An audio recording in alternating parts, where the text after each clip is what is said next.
I tossed and I turned and I anticipated your day. From the day of my birth, this creation came to be. What is time, where is time, everything was with the divine, not a second, not a clock, not an hour, nothing was mine. From the moment I was alive, I wept using the skies. From the moment I was alive, I ordered the raindrops to fly. Yes, I am time, and I apologize it had to come. I had no choice but to follow the instruction of He who is one. By the time my Creator states, man is in despair, but the only one losing is time itself, for it is void of its air.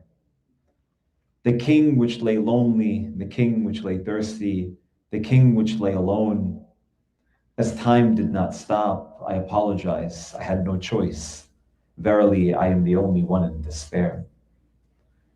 From the very first day, the seasons changed and the weather altered, and I dreaded the moment when the head would be raised. I tried to stop myself, but the command came to be. I woke up that morning and I tried to tell myself I was a Husayni. But I sat there confused as the day took its course. How could it be? My master was below the hooves of a horse. The morning set in and I commanded the sun to return. But Qasim smiled and said, sweeter than honey in the way of my Am. So I looked for the moon and I said, let's return back to the night. But Abbas stood firm and said, we will defend Hussein in his plight. The second and the minutes I wondered who I was. What is time? Where is time? Everything was with the divine. I have lost all control. It's as if I'm in a maze. I rewind a few years and Ali has his hand raised. I fast forward to this moment when I had nothing to offer. What is time? Where is time? Everything was with the divine. Not a second, not a clock, not an hour. Nothing was mine. So I apologize, my friends, for I have little to offer, except I control the winds and the air and these raindrops to prosper. For a tear in your seeking allows to manifest the light of the beacon. So let me whisper something to all of creation. I love you, Hussein, and I'm sorry I'm time, but I've had to submit to the divine. Before I existed, he's the reason I am. For Hussein I am being, and to him I have failed. The clench of the moment and the second was mine, but today I submit to the command of the divine. Karbala was so far on the very first day. When I rejoiced with the angels, our leader showed me my way. His light was manifest before us, and I saw myself turn second by second. The clock began to burn. So here we are on the day like none other. I heard fables and tales from the angels, I swear. They told me to be careful, to be as vigilant as ever. You control the date. But today I had to respond. I submitted to fate. So I ask you today to forgive me, O Shia. I left your master alone on the plains of the desert. His body battered and bruised as Zainab was witness. What do I say to his daughter so dear? I apologize to you, O Zainab, for the blood and the cries and the body so raw. But I know your words, for only beauty you saw. I have nothing to offer but a few couplets in love. For Hussein is my master and I am the dove. So let these lines of poetry be a witness that I'm sorry, my love, but I was suffocated. I wash the sins of time with these few words, so let it be known to all of the worlds. I love you, Hussein, and he is my king. I love Hussein, and he is my eye. I love Hussein, and he is my light. I love Hussein, and he is my heart. But I failed you, Hussein, in all of my might, for I am simply just time, a creation from your light. I will lament until the last day when the trumpet is blown, and all creation seeks your way. So the rain will pour down and the seasons will alter, my thunder cracking as a reminder. But there's no day like your day, O my master Hussein. But there's no day like your day, O my master Husayn. What is time? Where is time? Everything was with the divine, not a second, not a clock, not an hour. Nothing was mine. There's no day like your day, O my master Husayn. There's no day like your day, O my master Husayn. Rahim Allah. من قرأ سورة المباركة الفاتحة. اللهم صل على محمد وعلى الفاتحة.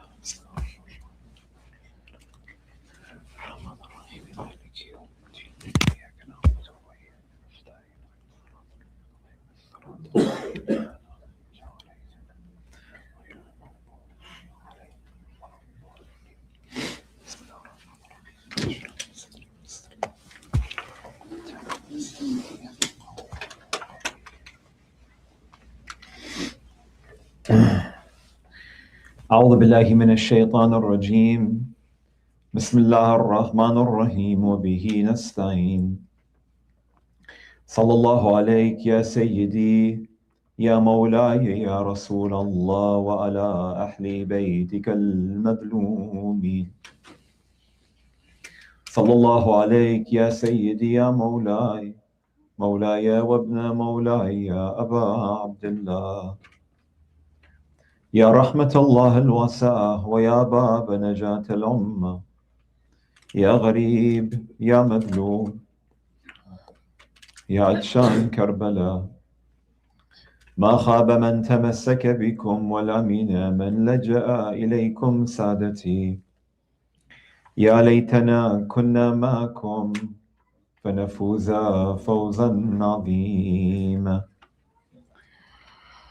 قال الله العظيم في محكم كتابه الكريم وقوله الحق والأصدق القائلين أعوذ بالله من الشيطان الرجيم قل لا أسألكم عليه أجرا إلا المودة في القربى آمنا بالله صدق الله العلي العظيم صلى الله عليه وسلم.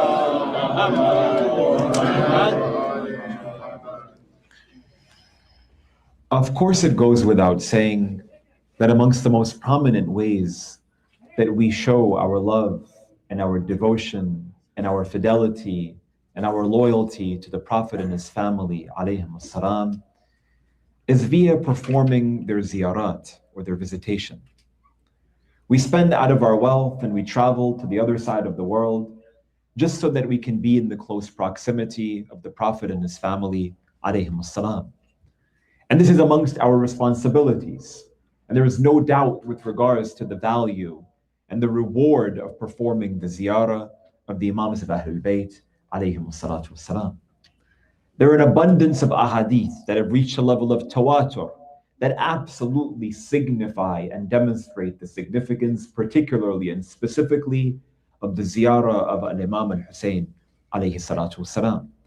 To visit him on the 1st of Rajab, or on the 15th of Rajab, or on the 3rd of Sha'ban, or on the 15th of Sha'ban, or on the 15th of Ramadan, or on the nights of Layal al-Qadr, on the day and the night of Eid al-Fitr, on the day and the night of Eid al-Adha, on the day and the night of Yawm Arafah, on the day and the night of the day of Ashura, on the day of the Arba'een. All of these are recommended times to visit Imam al-Husayn alayhi salam, in addition to visiting him every Thursday night, Laylat Jum'ah. And like we know, visiting Imam al-Husayn and performing his ziyarah has benefits for us here in dunya. You go to Karbala and you see people that you haven't seen in years. You're able to interact with family and friends from the other side of the world because it's become a meeting place for so many of us to find avenues to socialize. In addition to, we get exposed to different cultures, to different traditions. All people who come with one objective, and that is to send their salutations upon Imam al-Husayn alayhi salam. Up until the fall of the previous regime, when visitation to Karbala became with such ease and access, and the rise of social media, today we see images of people speaking all of these different languages, distributing so many a different type of food, all in honor and all in show of their love of Imam al-Husayn alayhi salam, demonstrating just how little that we know about how other people also show their love and their intensity and their loyalty toward the King of Martyrs. And it goes without saying, of course, that these are just benefits here in dunya. In akhirah, inshallah, we are those who Imam al-Husayn alayhi salam will visit when we're in the grave. Inshallah, Imam al-Husayn alayhi salam will be there when we are raised from our grave on the Day of Judgment. Inshallah, we will be with the Imam alayhi salam and holding his hand as he takes us to paradise. For he is Sayyid Shabab Ahl al-Jannah, the leader of the youth of paradise.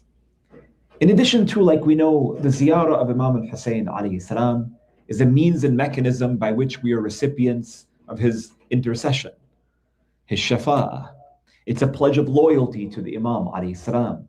It's a recommitment toward walking in his sacred footsteps, some of the aspects that we spoke to last night as well.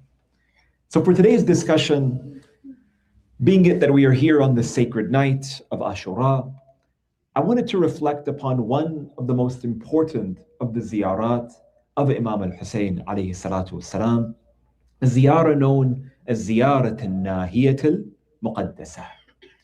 It is a particular salutation that has been narrated by the Imam of our time, al-Mahdi, ajjalallahu ta'ala farajah.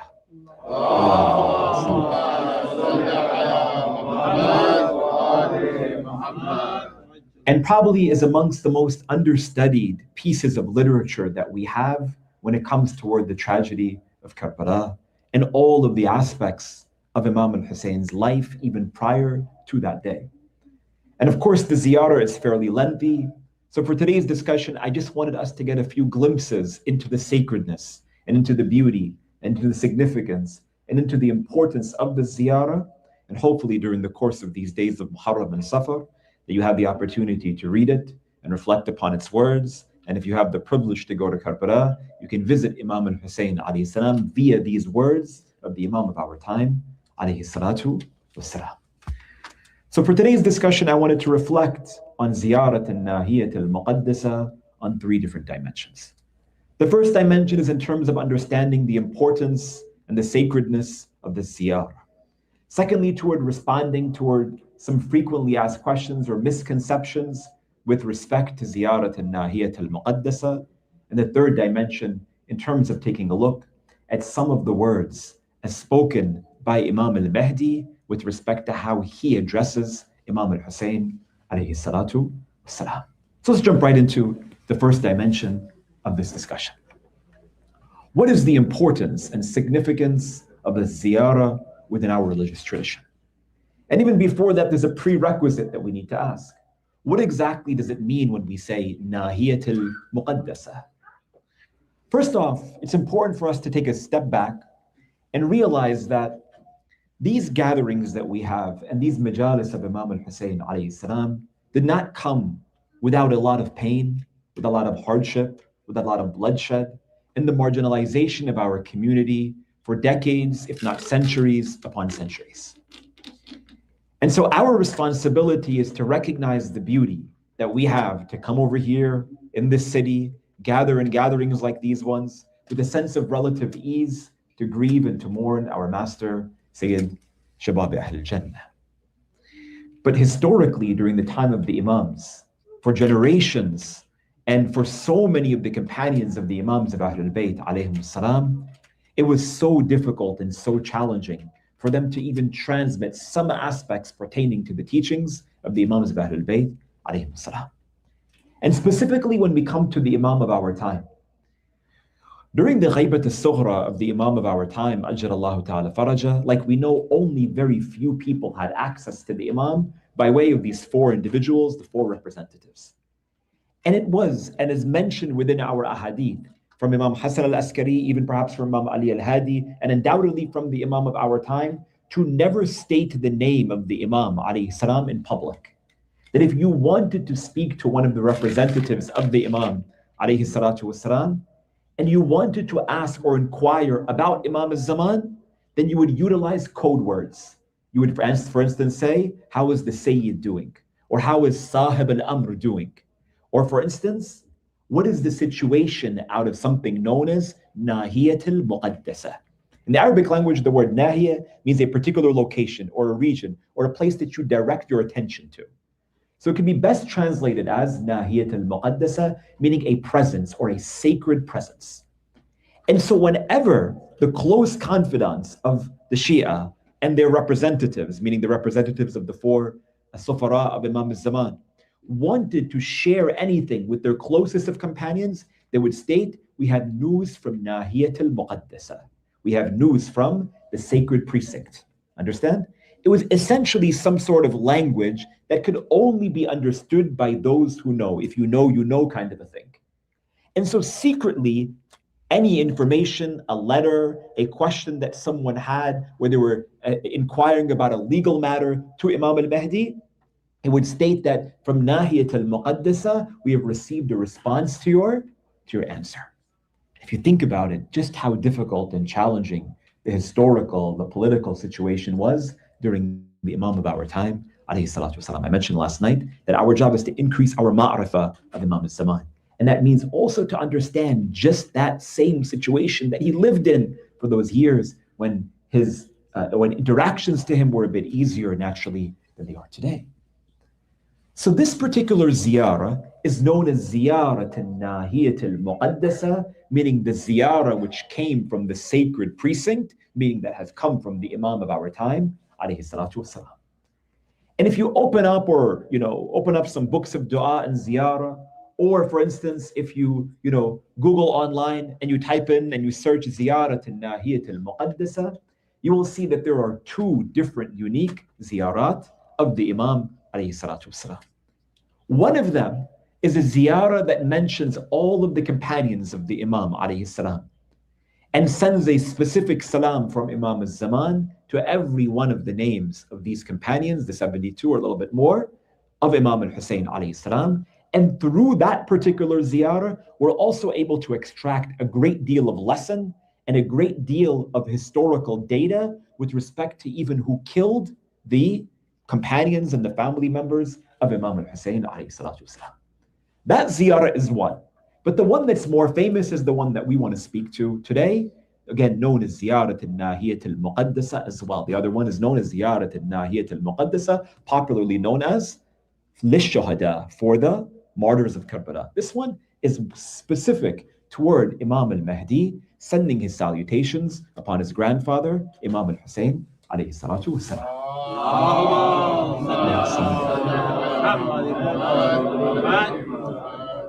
So why is this particular ziyarah of the utmost importance? And why do we want to spend some time taking a look at it today in the first place? First off, I'll say that generally, during these days of Muharram and beyond to Safar, people often ask questions pertaining to sources and where can they read about the details of that which took place on the day of Ashura? Who narrated the events of Karbala? And that's an entirely long and different discussion that we don't have the scope to get into today. But in summary, I will say that a lot of that which we have with respect to the Maqtal literature surrounding Imam al-Husayn alayhi salatu wasalam, some of it is mentioned or narrated by some of the Imams of Ahlul Bayt alayhim salam.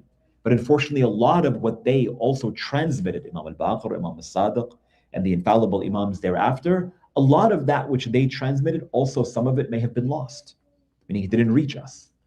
In addition to, we see that the earliest, perhaps, report of the day of Ashura came from one of the companions of a man who is known as Asbagh bin Nubat, a companion of Imam Ali, a companion of Imam al-Hasan, and a companion of Imam al-Husayn. He was in his old age, and he narrated in Kufa, after talking to so many people, what happened on the day of Ashura. Perhaps he could not go to Karbala to support Imam al-Husayn because of his old age. He narrated what happened, but unfortunately, this particular Maqtal is lost. We never reached it. It never reached us today for whatever political or otherwise reason. In addition to, later on, we have a Maqtal by a man by the name of Jabir ibn Yazid al-Ju'fi. Jabir, he himself, also narrated reports from Imam Ja'far ibn Muhammad and al-Sadiq alayhi salam. Allahumma salli ala. But unfortunately, this piece of literature also has not reached us. In addition to, we have the work of al-Mufid, but only parts of it has reached us. And the parts or the Maqtal of Shaykh al-Saduq, which only parts of us have reached us. And the most famous Maqtal that we have, the most famous documentation of the literature surrounding the day of Ashura is written by the name of Lut ibn Yahya, a man by the name of Abi Mikhnaf. You can find it online. But unfortunately, again, the work of Abi Mikhnaf has a lot of conflation to it. It is not entirely authentic, and a lot of it has been fabricated. So then, in this case, what do we do? It's our job to strive toward identifying, utilizing the sources that we have, and crafting as much as we can to the utmost detail that which took place and transpired on the 10th of Muharram. And again, it's a long conversation and a long discussion with respect to the various sources that are used. But I will say this, that amongst the most important points for us to recognize is that a lot of the reports that we have about that which took place to Imam al-Husayn and his family on the 10th of Muharram are narrated by the enemies of Imam al-Husayn alayhi salam. We heard, or you often hear this example that Hamid ibn Muslim, he said such and such. Who was Hamid ibn Muslim? Hamid ibn Muslim is not a narrator, a journalist from Banu Umayyah like many people perceive. Hamid ibn Muslim, he himself was a member of the military personnel on the army of Umar ibn Sa'd. He tried to reconcile himself thereafter and maybe even tried to join the Tawabin, some say. But at the end of the day, overwhelmingly, the reports that we have in the most popular or the most earliest works of history actually are from the enemies of Ahlul Bayt alayhim salam. And let me ask you this. If they were admitting, hear me out, if they admitted toward killing a 6-month-old infant on the day of Ashura, what other things might they have done that they did not admit to? If someone is guilty of something and they know that it's impossible for them to hide their sort of, incrimination, they're going to share a part of it, but they don't want to necessarily embarrass themselves entirely. So it demonstrates to us that perhaps there are also some things missing. And that's why amongst the most important benefits of Ziyarat al-Nahiyah al-Muqadasa is that it becomes almost an important or almost a primary source of that which took place to Imam al-Husayn on the day of Ashura, for the way that Imam al-Zaman, he addresses Imam al-Husayn alayhi salatu wasalam, it's as if that he's recollecting the story of the day of Ashura. I want to give you a few glimpses into the historical significance of the ziyarah of Imam al-Husayn alayhi salatu wasalam as narrated by Imam al-Zaman. Allahumma salli. And again, this is the night of Ashura, and I want you to see this as the masa'ib of Imam al-Zaman alayhi salam as he utters for the Imam or his grandfather. Amongst the questions that Ziyarat al-Nahiyah al-Muqaddasa clarify is with respect to who was responsible specifically for severing the head of Imam al-Husayn alayhi salam. In many historical works, some state, for instance, that it was a man by the name of Sinan ibn Anas. Another historical report states that it was a man by the name of Khuli or Khawali, the man who was responsible for holding the head of the Imam as they transported it to Kufa and from Kufa to Damascus. But here, Ziyarat al-Nahiyah al-Muqaddasa, Imam al-Mahdi, he calls upon his grandfather Imam al-Husayn. And he states, وَالشِّمْرُ جَالِسٌ عَلَى صَدْرِكَ وَمُولِغٌ سَيْفَهُ عَلَى نَحْرِكَ قَابِضٌ عَلَى شَيْبَتِكَ بِيَدِهِ ذَابِهٌ لَكَ بِمُحَنَّدِهِ. He states, "O my grandfather, O Aba Abdullah, I recollect that moment when Shimr sat on your chest, grabbing his sword and placing it on your neck as he was holding your beard with his hand while he was slaughtering you." So through this particular report, we see that it was Shimr who was the one who performed that most horrific of deed, but perhaps it was Sinan ibn Anas and Khuli who was assisting Shimr from performing this most horrific of acts. In addition to, it offers us a sense of clarity with the tragedy of Imam al-Husayn alayhi salam, beginning earlier than oftentimes what we might think. When did Imam al-Husayn alayhi salam's body get trampled by the horses? We often recite in the Majlis that Imam al-Husayn's body was trampled by the horses on the night of the 11th of Muharram. Yet look at the way that Imam al-Zaman, he responds or he calls upon Imam al-Husayn. He states, تَضُبُّ أَنْ نِسْوَتِكَ وَأَوْلَادِكَ. He states, "Oh Aba Abdullah, you went out to defend your women and your children. حتى نكسوك عن جوادك فحويت إلى الأرض جريها." And at that moment, in your attempt towards supporting your women and your children, you fell down from your horse. And you fell down wounded. تطأوك الخيول بحوافرها وتعلوك الطغاة ببواترها. And oh Aba Abdullah, the minute that you fell down from your horse, the horses of the enemy, they trampled upon your body. And they held their swords and they held their weapons, ready to shed your sacred blood. In addition to, someone might say that in that time period, how could it be that how could it be that the army of Amr ibn Sa'd would treat the women the way that we narrate in the Majlis? But look at the way Imam al-Zaman, he says the women were treated. He states, وَصُبِيَ أَهْلُكَ كَالْأَبِيدِ. He states, "Oh Aba Abdullah, and your women were treated like prisoners. وَصُفِّدُوا فِي الْحَدِيدِ. And they were bound by iron. فوق أقطاب المطيعات تلفه وجوههم حر الحاجرات."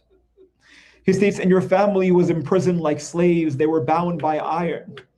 Their chains were atop camels, and the heat was burning their face.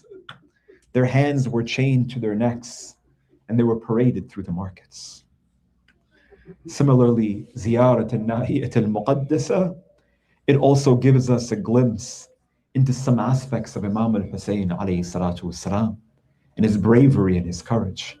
We know about the bravery of the Imam, but look at the way Imam al-Zaman, he utters and he speaks to the station of the Imam alayhi salam. He states, وَتَحَنْتَ الجُنُودَ الْفُجَّارِ وَاقْتَحَمْتَ قَصْدَ الْغُبَارِ مُجَاهِدًا بِذِي الْفِقَارِ كَأَنَّكَ عَلِيٌّ الْمُخْتَارِ. He states, "Oh Aba Abdullah, you went out on that battlefield with such bravery. And any enemy who came, you destroyed them in a moment. You stormed courageously onto the battlefield, holding the Dhul Fiqar in your right hand, resembling your father, Ali al-Mukhtar, Ali ibn Abi Talib." Can you imagine? Which is why it is stated that on the day of Ashura, and we'll speak to this tomorrow, that Imam al-Husayn alayhi salatu wasalam, when he enters into the battlefield, he tells Umar ibn Sa'd that I want one thing from you. He actually asked for three things, which we'll talk about tomorrow. But amongst the one thing that Umar ibn Sa'd he gives to Imam al-Husayn, he states that I want you to fight me 1-to-1. And anyone who fought against Husayn ibn Ali ibn Abi Talib on the day of Ashura, in spite of his age, in spite of his body being wounded, in spite of the fact that he had lost the entirety of his family, anyone who fought the Imam alayhi salam 1-to-1, he sent him immediately to the fires of hell. Until Umar ibn Sa'd calls out, he says, "We may have forgotten who he is. Did we forget who he is? He is the son of Ali ibn Abi Talib. He is the son of the victor at Badr and at Uhud and at Khandaq and at Khaybar. If you leave him alone to fight 1-to-1, he will destroy every single one of us." So at this moment, Umar ibn Sa'd, he orders 4,000 archers to strike to the Imam alayhi salatu wasalam. Over here, Imam al-Zaman, he states, "Oh Aba Abdullah, it's as if that I can see you on that day, destroying everyone from the enemy, holding your Dhul Fiqar, كَأَنَّكَ عَلِيٌّ الْمُخْتَارِ." And then the Imam alayhi salatu wasalam, he addresses his grandfather with these really incredible words. He states, قَدْ عَجِبَتْ مِنْ صَبْرِكَ مَلَائِكَةُ السَّمَاوَاتِ. He states, and oh my grandfather Aba Abdullah, he said, on that day of Ashura, your patience amazed even the angels and the dwellers of paradise.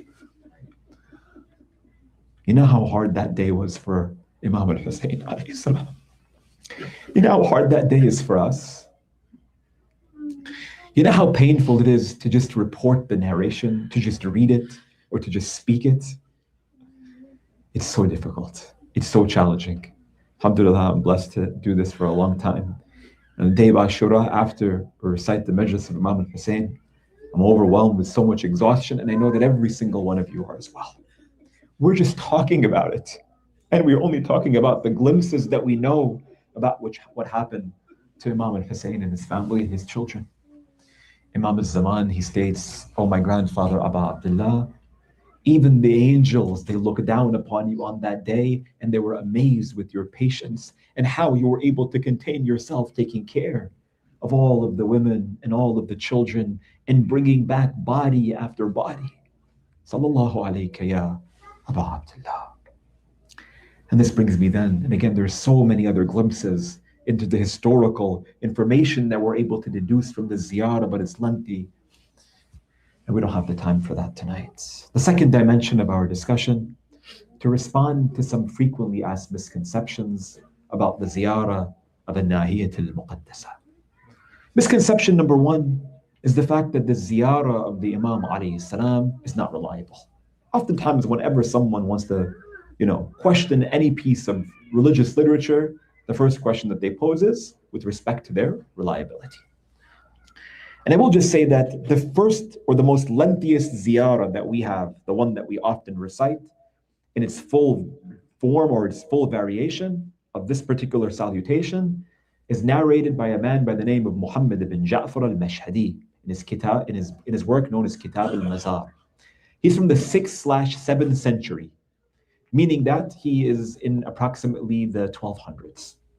So essentially much earlier, or fairly early, in terms of Islamic classical historical development.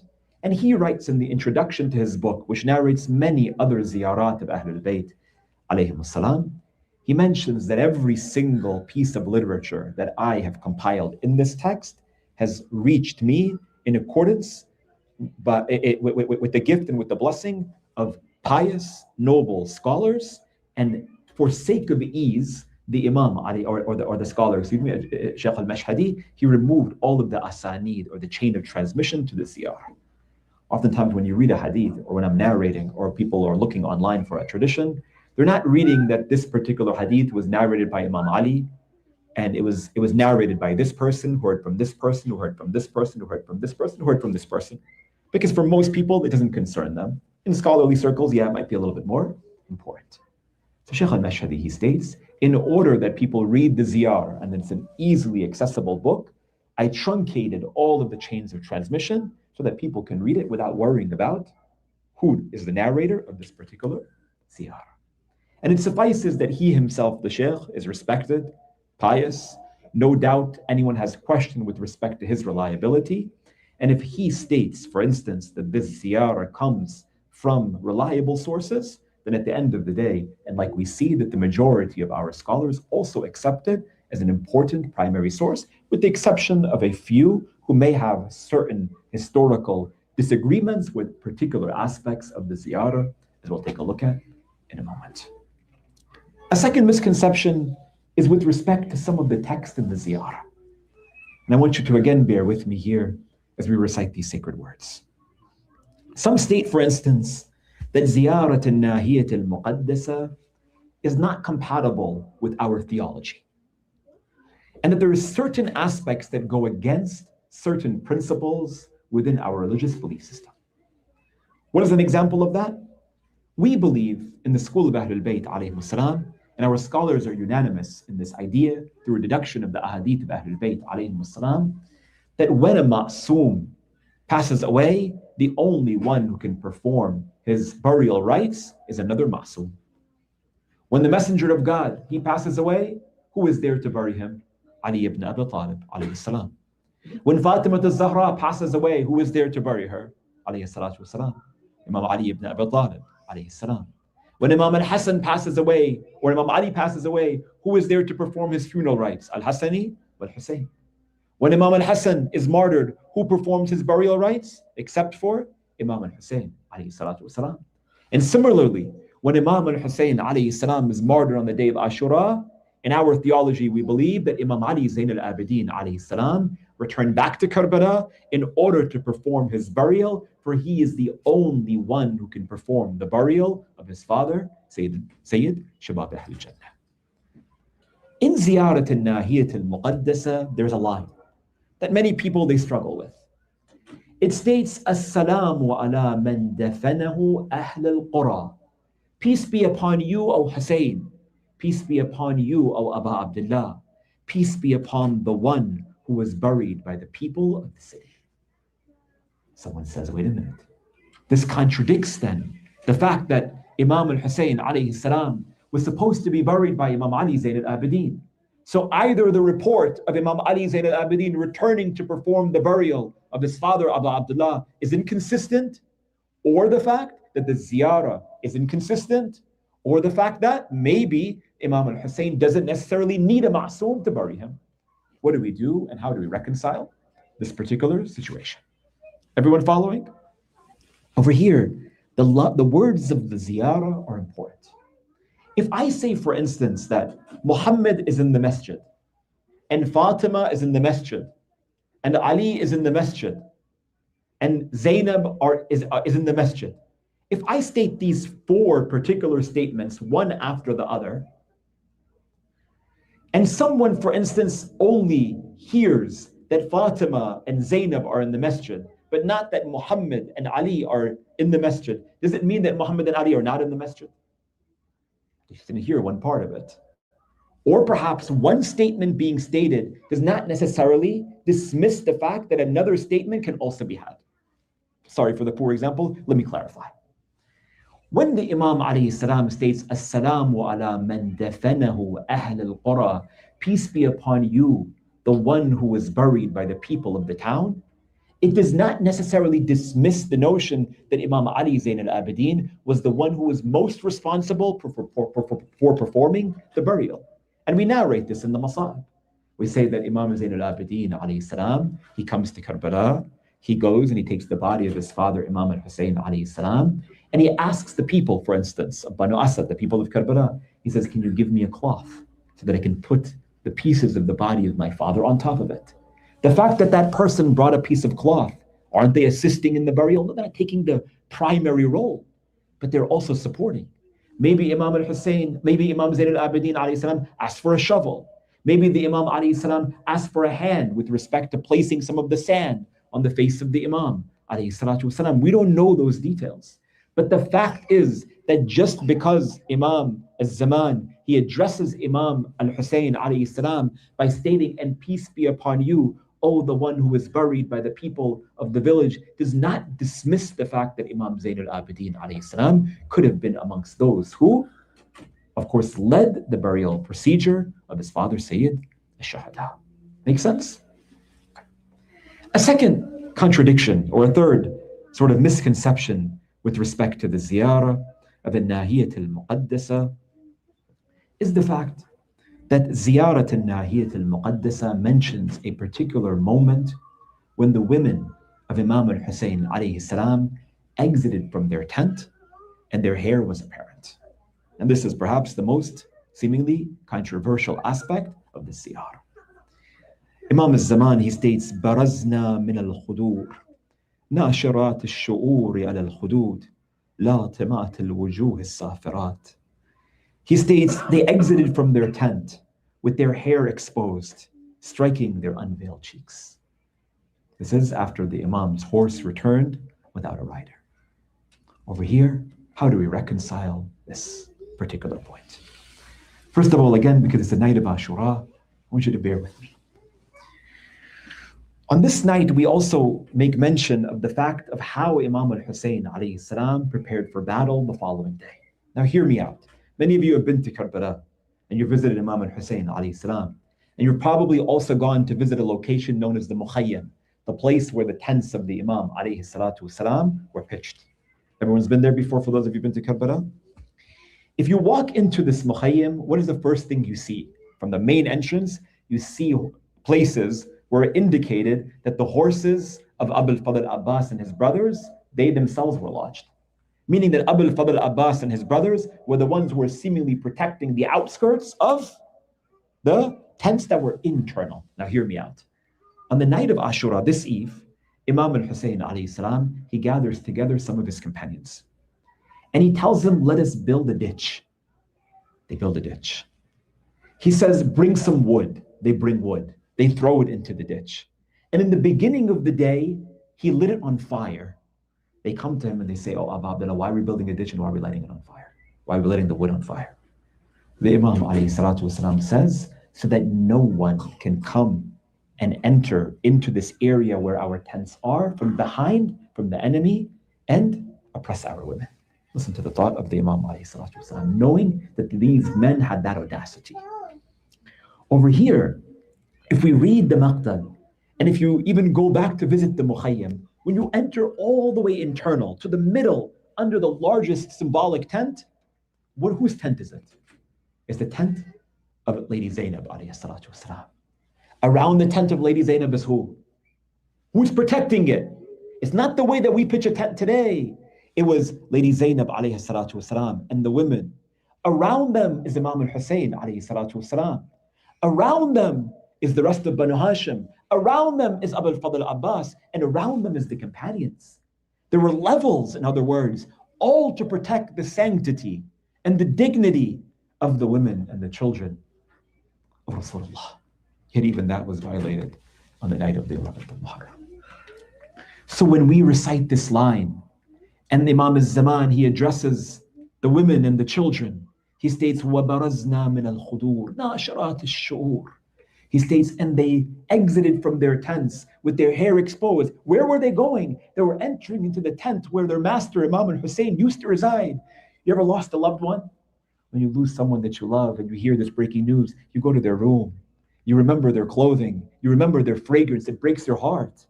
For these women and children, they were trying to find solace by being in the same location where Imam al-Husayn alayhi salam was just an hour earlier.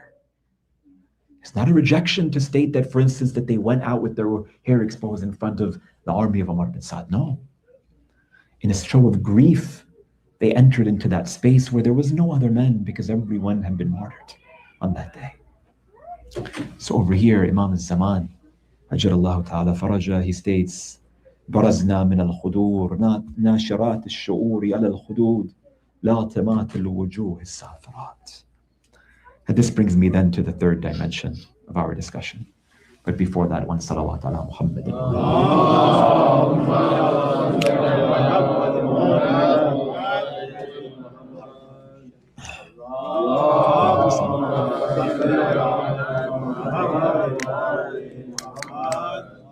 Like I said before, there's a lot more that this ziyarah demonstrates to us about the horrific tragedy of that day. But the third dimension of our discussion, briefly, I want to take a look at just a couple of lines with respect to how devotional Imam al-Zaman addresses his grandfather, al-Imam al-Husayn alayhi salam. Last night we mentioned about the importance of living our life through the lens of the Imam of our time. Imam Sahib al-Zaman, we seek toward walking in his footsteps if we want to be amongst his companions and his supporters. Yet look at the way that the Imam of our time, he addresses Imam al-Husayn alayhi salam, and see whether or not we have the same love and the same devotion. He states in one line, سَلَامٌ مَنْ قَلْبُهُ بِمُسَابِكَ مَقْرُوحٌ وَدَمْعُهُ إِنْدَ ذِكْرِكَ مَسْفُوحٌ. He states, peace be upon you from the heart which is wounded after your tragedy, and whose tears flow every time he remembers your remembrance. Imam al-Zaman, every day that he remembers Imam al-Husayn, he weeps. His love and his attachment to the Imam alayhi salatu wasalam run that deep. He continues in another line of the ziyarah. He states, Salamun man law kana ma'aka bil-tufuf lawaqaka binafsihi hadda as-suyuf. He states, and peace be upon you from the one who wishes that he could have been with you on the battlefield, such that he could have made his own body a shield, so the sharp swords can strike them instead of you. When we say, Ya laytana kunna ma'akum, look at the way that the Imam of your time, he elevates that. It doesn't say, oh my Imam, I wish that I could have been there with you. He says, oh my master, I wish that I could have been there with you. So I got to put my body in front of you so that none of those swords could have touched you until every single one of them touched me. This is the Imam. Ajjallahu ta'ala faraja. This is his salutation, his ziyarah to Abu Abdullah al-Husayn alayhi salatu wasalam. And then I'll leave you with the most powerful of lines. He states, فَلَإِنْ أَخَرْتَنِ الدُّهُورِ وَآقَنِيَ النَّسْرِ كَالْمَقْدُورِ وَلَمْ أَكُنْ لِمَنْ هَارَبَكَ مُهَارِبًا وَلِمَنْ نَسَبَ لَكَ الْأَدَاوَةَ مُنَاسِبًا فَلَأَنْدُبَنَّكَ صَبَاحًا وَمَسَاءً وَلَأَبْكِيَنَّ لَكَ بَدَلَ الدُّمُوعِ دَمًا حسرة عليك وتأسفا على ما دهاك وتلحفا حتى أموت بلوعة المصاب وغصة الاكتئاب. He states, but unfortunately, O my grandfather, O Aba Abdullah, that time and fate has separated us. And the decree did not allow for me to be there on the day of Ashura. And so I could not be amongst those who could have fought with you. And because that fate and time has kept me separated from you, O Aba Abdullah, فَلَأَنْدُمَنَّكَ صَبَاحًا وَمَسَاءً وَلَأَبْكِيَنَّ لَكَ بَدَلَ الدُّمُوعِ دَمًا. He said, so then in case I was not there with you, then know that I will cry for you every night and every day until my tears become tears of blood. Meaning what? Imam al-Radha, he states, إِنَّ يَوْمُ الْحُسَيْنِ أَقْرَهَا جُفُونَنَا. Surely the day of Husayn ripped open our eyelids. We wept so much that we began to have cracks in our eyelids. He states, حَسْرَةً عَلَيْكَ وَتَأَسَّفًا. He said, I will lament for you day and night until my tears become tears of blood for you. And I will die choking of the grief of your tragedy. This is Imam Sahib al-Saman on a regular day, let alone on this night of Ashura, let alone in this sacred gathering, let alone how the Imam alayhi salatu wasalam would feel in the morning of tomorrow as the sun rises, yet we know that the sun sets upon the tragedy of Abu Abdullah al-Husayn alayhi salatu wassalam. This night of Ashura, my dear friends, is a night of incredible sacredness like we know. It is stated that on this eve, Imam al-Husayn alayhi salatu wassalam, he sends Abu al-Fadl al-Abbas to go to the army of Umar ibn Sa'ad as they began to blow the trumpets of war. He states that my master Husayn alayhi salam is asking that we postpone this battle till tomorrow. That we postpone this battle till tomorrow لأنه يحب الصلاة وتلاوة كتاب الله, because he wishes to spend this night in prayer and he wishes to spend it in the recitation of the Quran. Umar ibn Sa'ad, he permits Imam al-Husayn alayhi salam to have this one extra night, but let me just open up one parenthesis. One extra night means less water. One extra night means more exhaustion. One extra night means more pain. One extra night is not necessarily the most strategic for battle.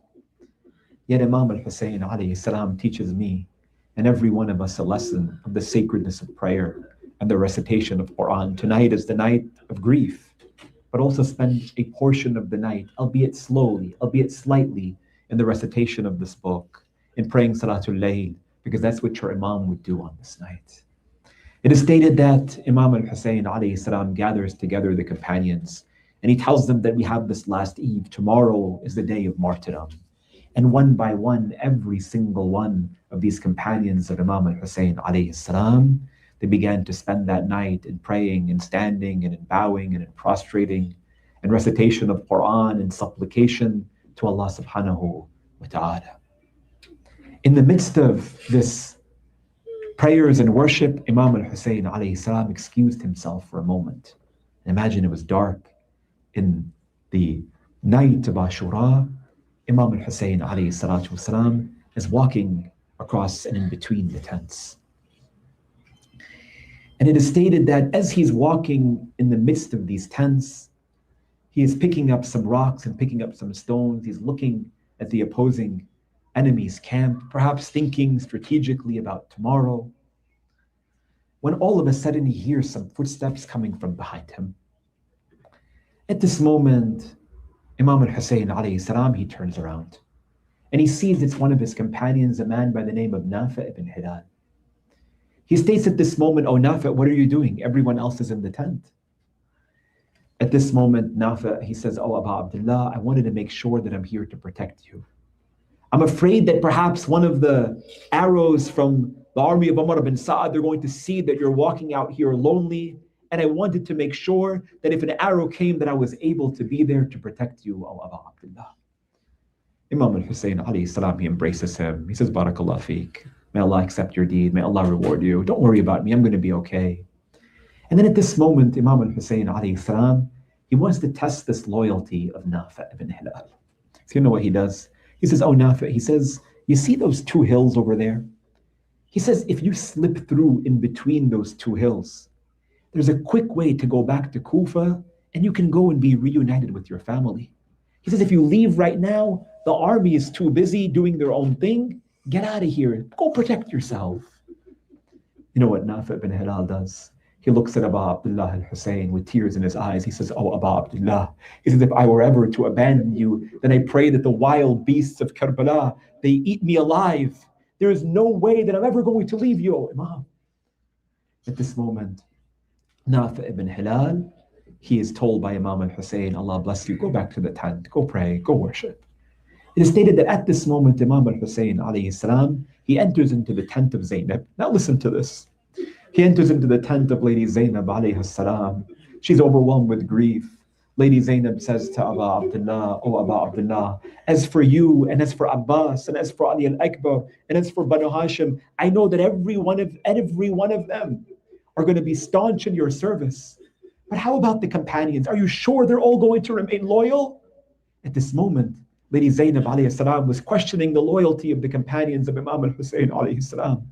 Nafi' ibn Hilal, who was walking back to the tent, he overhears Lady Zainab posing this question. You know what he does? He rushes straight to Habib ibn Madahir, who was the chief of the Ansar, the chief of the companions, and says, oh Habib, he said, I heard Lady Zainab alayhi salam questioning our loyalty. Let us go and prove that we're never going to leave the daughter of Ali and Fatima. He said that Habib ibn Madahir at that moment, he was sharpening his sword. He calls out to the Ansar. He says, oh companions of Abi Abdullah, let us go and show our loyalty. It is stated that all of them, they exited from the tent. They held their swords above them. They entered outside of the tent of Lady Zainab and they called out, oh daughter of Fatima, know that we will never leave your brother Abu Abdullah until each and every one of us are killed.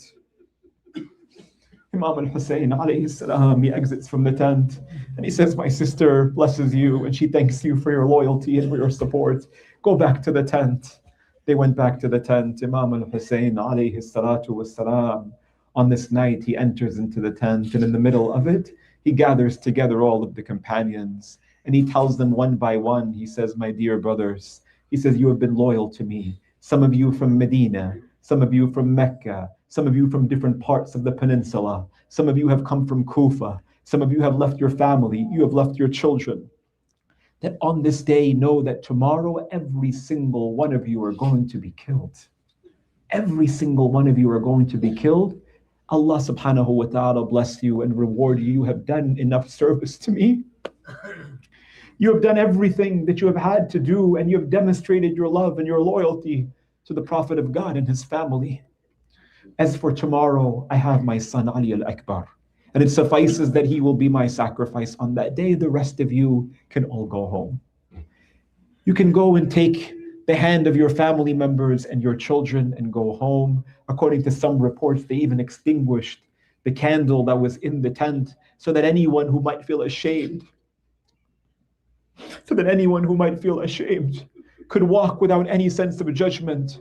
A few moments later, the candle was once again lit, and every single one of those companions looked dead in the eye to Imam al-Husayn alayhi salam. Zuhair ibn al-Qayn, he stands up and he says, oh my master Abu Abdullah, if they take my body and they cut it into 1,000 pieces and Allah were to resurrect me and they were to do it again 1,000 times for you, O Husayn.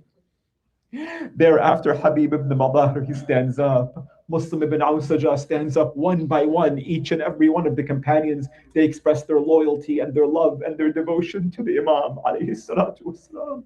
And we express our emotion, our love, and our devotion and our loyalty to the Imam via these tears and via these cries. It is stated that Imam al-Husayn alayhi salatu wasalam on that night, again, he made dua for them. He told them to remain in prayers and in supplication to the best that they can.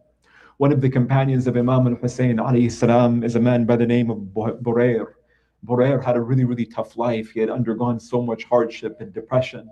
Yet on the night of Ashura, Burair was seen smiling and laughing and joking with the other companions. They stated, oh Burair, we've never seen you in such a good mood before.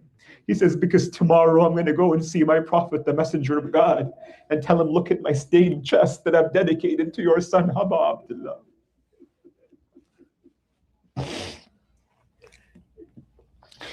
Until every one of those companions, my dear friends, on the morning of the day of Ashura, one by one, they all went out.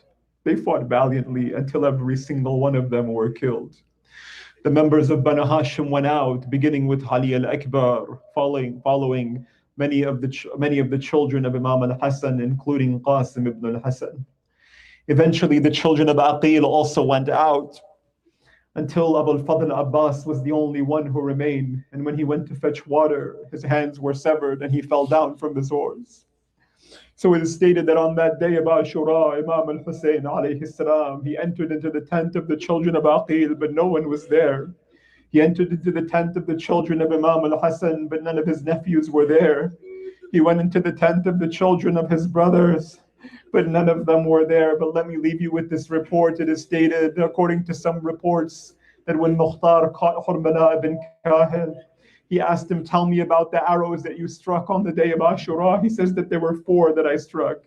He says, tell me. He says, the first arrow that I struck was the arrow that struck the right eye of Abu al-Fadl al-Abbas. He says, what happened? He said, I saw the whiteness in the eye of Abbas, and I was able to pierce it. He had no hands by that moment, but a man came and took a dagger and struck him on his head. At that moment, Abu al-Fadl Abbas fell down from the horse, but normally when a man falls down from a horse, they have their hands to protect them. Abbas fell down flat on his face. He says, tell me, what is the other arrow that struck on the day of Ashura? He says, the other arrow that I struck on the day of Ashura was also painful. He says, what happened?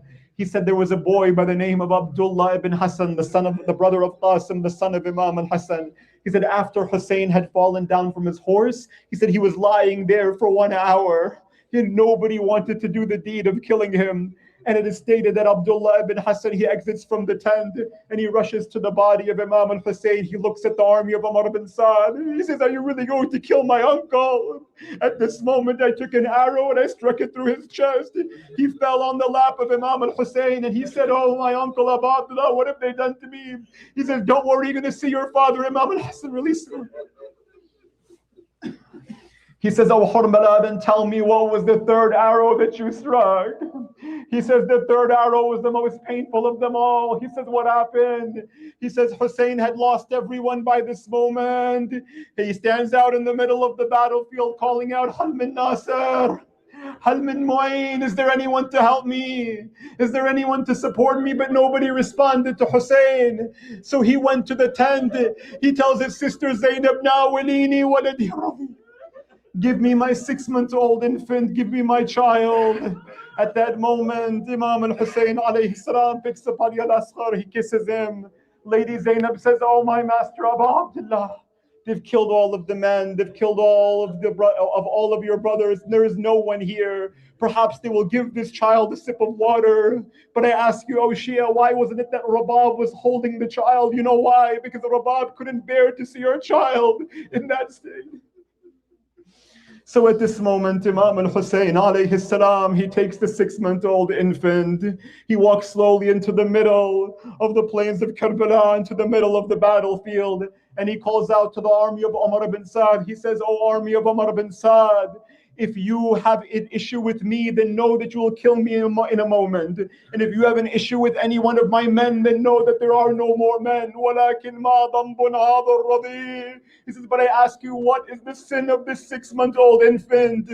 At this moment, someone calls out, oh Hussein, what do you want? He says, I just ask you for 1 sip of water to give to this child. At this moment, Umar ibn Sa'd, he sees the enemy. He sees that some of them are saying, just give the child a sip of water. The other ones are saying, no, kill the child and kill the father. So at this moment, Hurmala, he says that Umar ibn Sa'd told me, that end the dispute amongst our army. He says, what should I do in this case? He says, take an arrow and strike him. He says, should I strike the father or should I strike the child? He says, do you see the whiteness of the neck on the baby?